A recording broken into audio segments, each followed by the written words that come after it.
Okay, class, we're going to continue our lesson from yesterday talking about similar figures, but this time we're going to put a little twist on it. Okay. We're still looking at the same standard we did yesterday, but yesterday we talked about generalizing the critical attributes of similarity. In other words, we looked at the four conditions or the four characteristics of all similar figures. And we know that those four characteristics are, okay, the shapes must be of the same shape, they must be of different size, the corresponding angles must be congruent, and corresponding sides must be proportional. Well, today what we're going to do is we're going to use those proportions to find missing parts. So we're going to look at this part of the standard. Okay, we're going to look at similarity, but including ratios within and between similar shapes. Okay, so today all of the figures that we have are going to be similar. So they will meet all four conditions, okay, of similar figures. But a piece is going to be missing. So we have to find the missing piece. So let's review real fast what we're going to do mathematically to solve these problems. So if we look at this first one right here, if we were to solve this first problem, okay, this is a proportion, and there are several ways that we can solve it. One way, if we solve it algebraically, we can cross multiply each of these ratios. We just do 25 times k to get 25k is equal to, and then 4 times 75, which would give us 300. And then we divide both sides by 25. We find out that k is equal to, well, 300 divided by 25 is 12. Okay? That's one way to solve this problem. Another way, though, is if we look at some of the relationships that are going on in this problem. Right? We'll notice that in this ratio, we've got 75 over 25. Well, 75 is 3 times the size of 25. So if I multiplied 25 times 3, I'd get 75. Well, since these ratios are equal, I can multiply this 4 by the same number and get the value of k. 4 times 3 will give us 12. So there are several ways that you can solve proportions. But the way that we're going to look at it today is on the calculator, where we actually just take the 4, we cross multiply it with the 75, and we divide it by 25. And that will get the value that we need. Okay? So in this one over here, we would do the same thing. You always start with the number that's with your letter. We cross multiply it, and we divide by the one that's left. So in this one, we would do 24 times 19 divided by 6. And if you do that, I believe you end up with 76 as your value. Now, in question number 3 here, it says triangles JNZ and KOA are similar figures. Okay, so since they are similar, they meet those four conditions. Okay, the triangles are going to be the same shape, different size. The angles are going to be, corresponding angles will be congruent, and corresponding sides will be proportional. So this one says identify the side that corresponds to the given side of the similar triangle. So it says line segment JN, this one right here. Okay, well, if you'll notice on this shape is kind of turned according to this one. So sometimes you may have to actually look at the names to determine which ones are similar, because they must name similar figures with corresponding parts in mind. So this J is going to be in the same place as this K. N will be in the same place as O, and Z will be in the same place as A. So JN corresponds to KO, which is this one right here. Okay? NZ would correspond to OA. NZ corresponds to OA. So you can use the name if it makes it if the figures are difficult to determine corresponding parts, because they must name it using corresponding parts in mind. Well, in this lesson today, what we're going to do is we're going to use similar figures to find unknown lengths. We have one vocabulary word that we're going to look at in this lesson, and that's called indirect measurement. Indirect measurement is a method of using proportions to find an unknown length or distance in similar figures.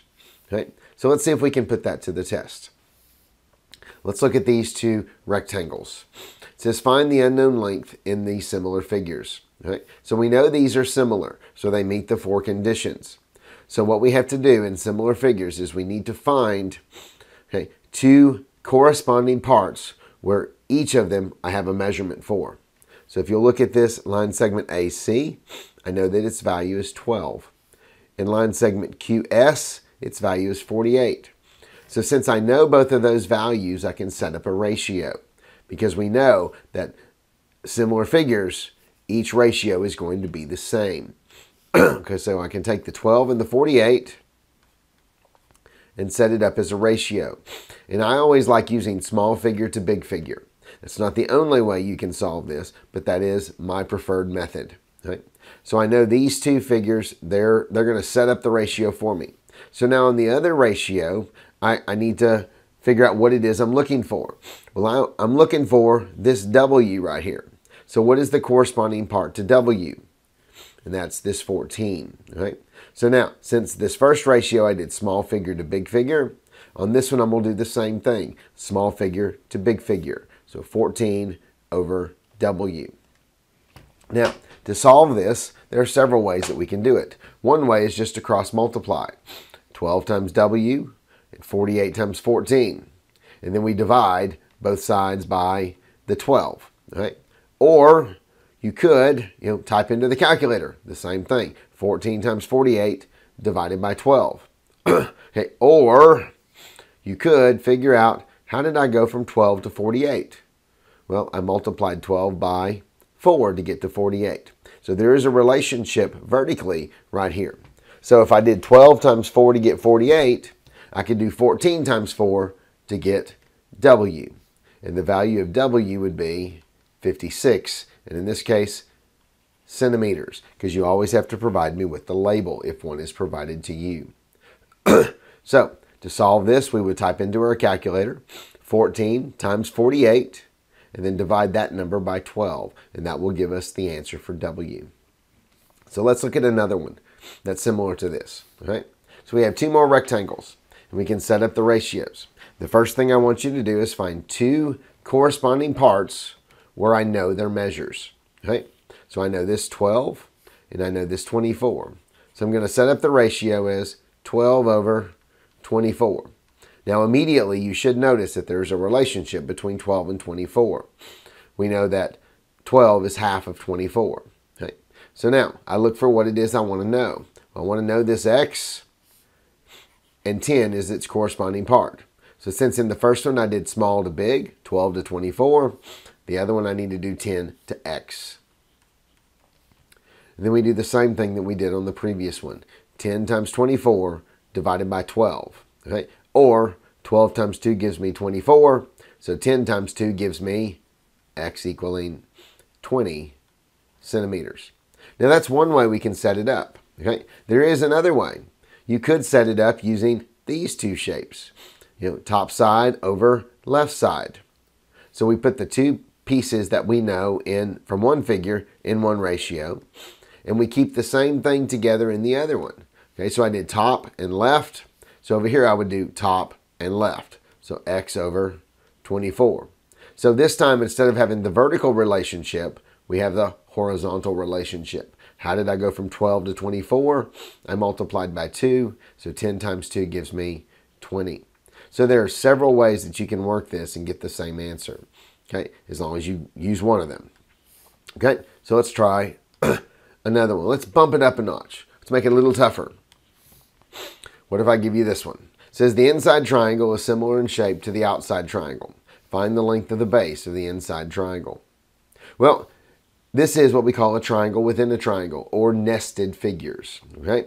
But we know that the triangles are similar to each other. The inside is similar to the outside. So we can set up ratios just like we did in the previous one. We find two sides, two corresponding sides that I know. Well, I know this 2 corresponds to this 8. So I can set that up as a ratio. 2 over 8 equals, okay, so I did small to big. Now what is it that I want to know? I want to know this one, and I do know this one. So I can do X over 12. Now again, there should be some relationships. Now, another way we could do that is 2 over X, this side to this side is equal to the 8 over 12. As long as you keep the same things together somehow, okay, whether they are vertically or whether they are horizontally, you'll notice that they are still together. And if we did our cross multiply divide, on this one I would do 12 times 2 divided by 8. This one I'd do 2 times 12 divided by 8. It's the same thing. Okay. So How did I go from 8 to 2? I divided 8 by 4 to get 2. So I divide 12 by 4 to get x equals 3 inches. Okay, simple as that. Now let's bump it up one more time. So look at this nested figure.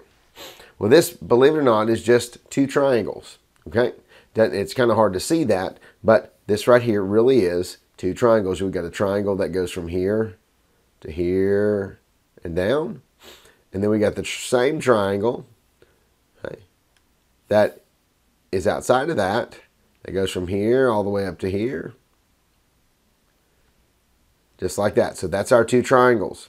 Now, one of the things I like to do whenever I have figures within figures, sometimes it's easier for me to separate them out, okay, to pull them out and then solve them. So what I would do is I would draw two more triangles, a small one and a big one, and then pull my numbers away from there. So I know in this small one I've got the height is 15 and the base is 27.25. I know on the bigger figure, I know my height is h and my base is 48.75. So now out of these two figures, I think when I pull them apart, it's easier to see what goes with what. Okay, so I can set up my ratio. Okay, here's the two pieces that I know, the 27.25 and the 48.75. So I can write those down. Is equal to, and then I did small figure to big figure, so I do the same thing here.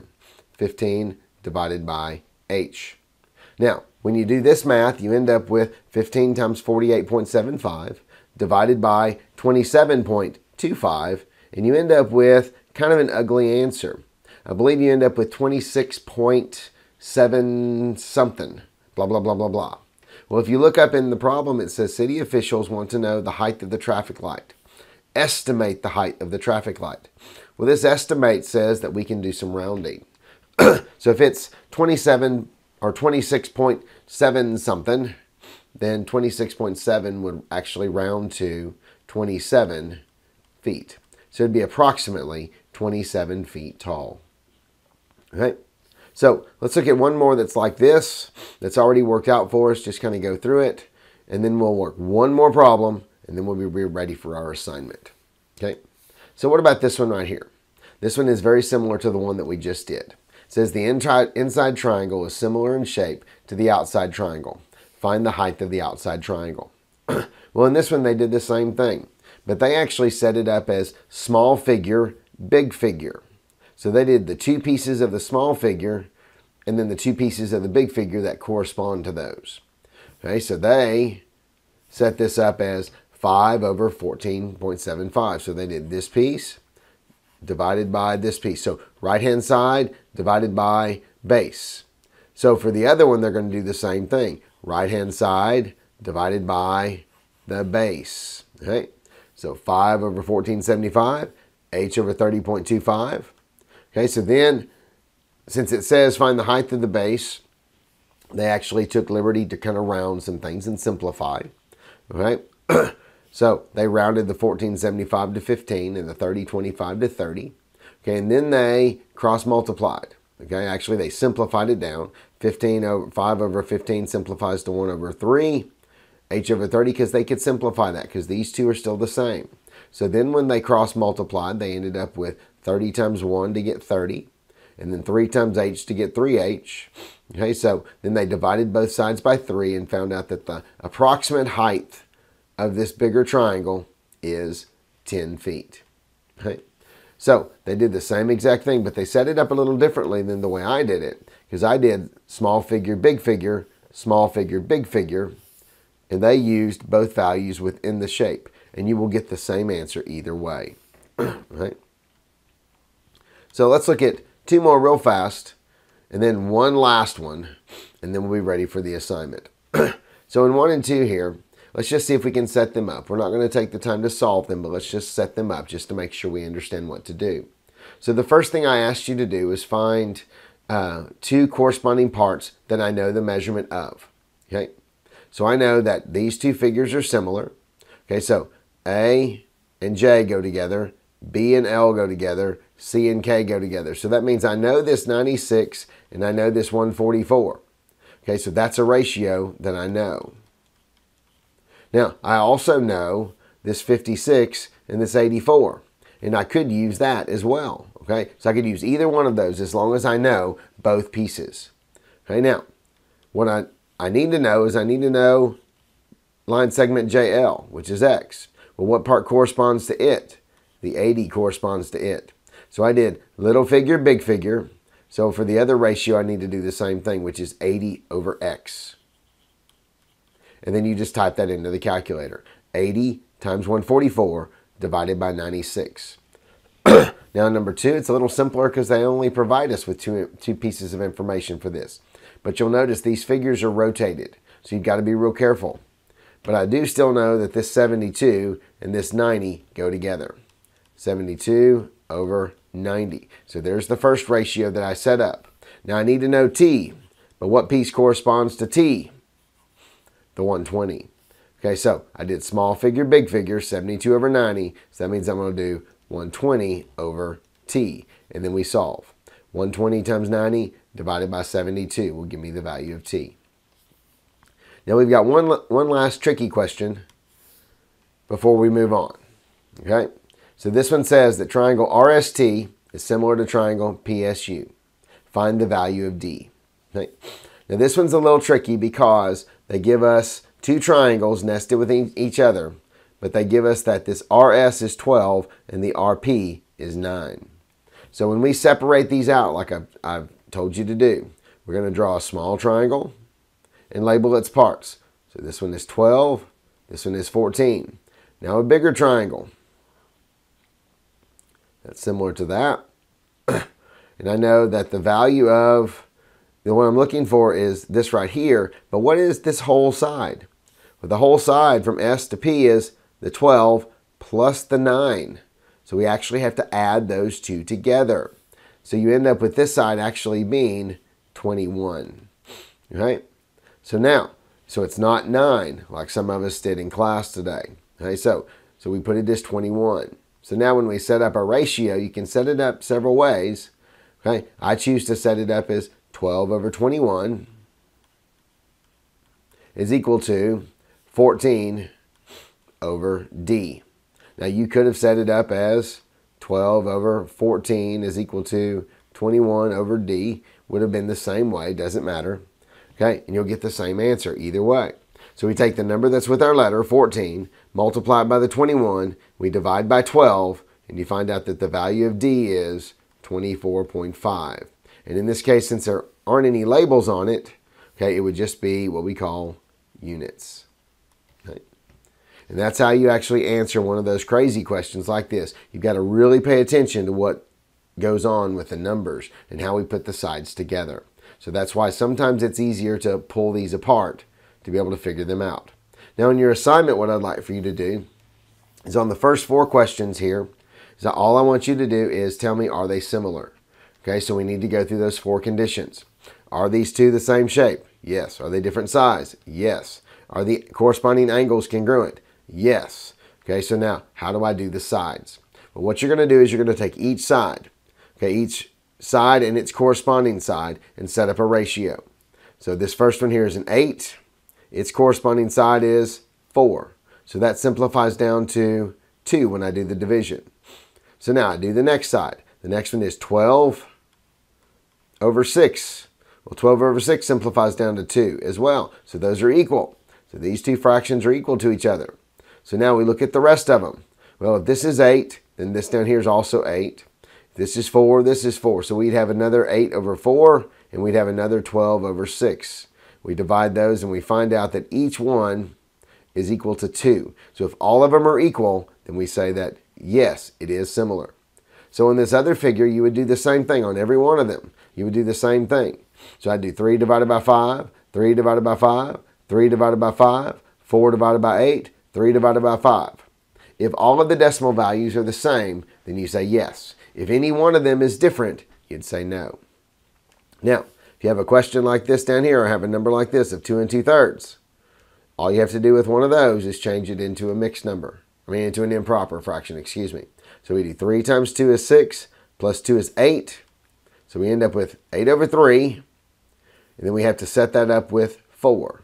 So we type it into the calculator as 8 divided by 3, parenthesis, divided by 4, hit equals, or hit enter, and you will figure out what your decimal value is according to that. That's how you have to deal with fractions.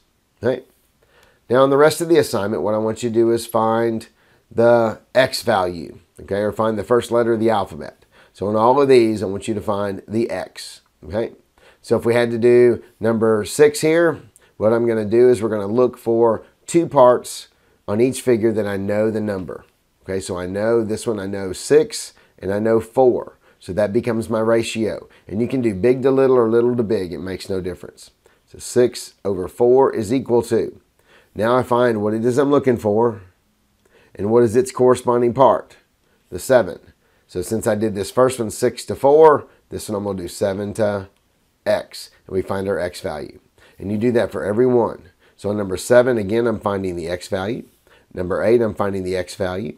Number 9, I'm finding the x value. And number 10, I'm finding the x value. Now when you get down to number 11, this one I want you to find the m value. Okay? And then on this one, back to this one, we find the x value. Now each of these word problems, you're going to read the problem, draw a picture, and find the missing part. Okay? And that's what I'd like for you to do for tomorrow. Until the next time.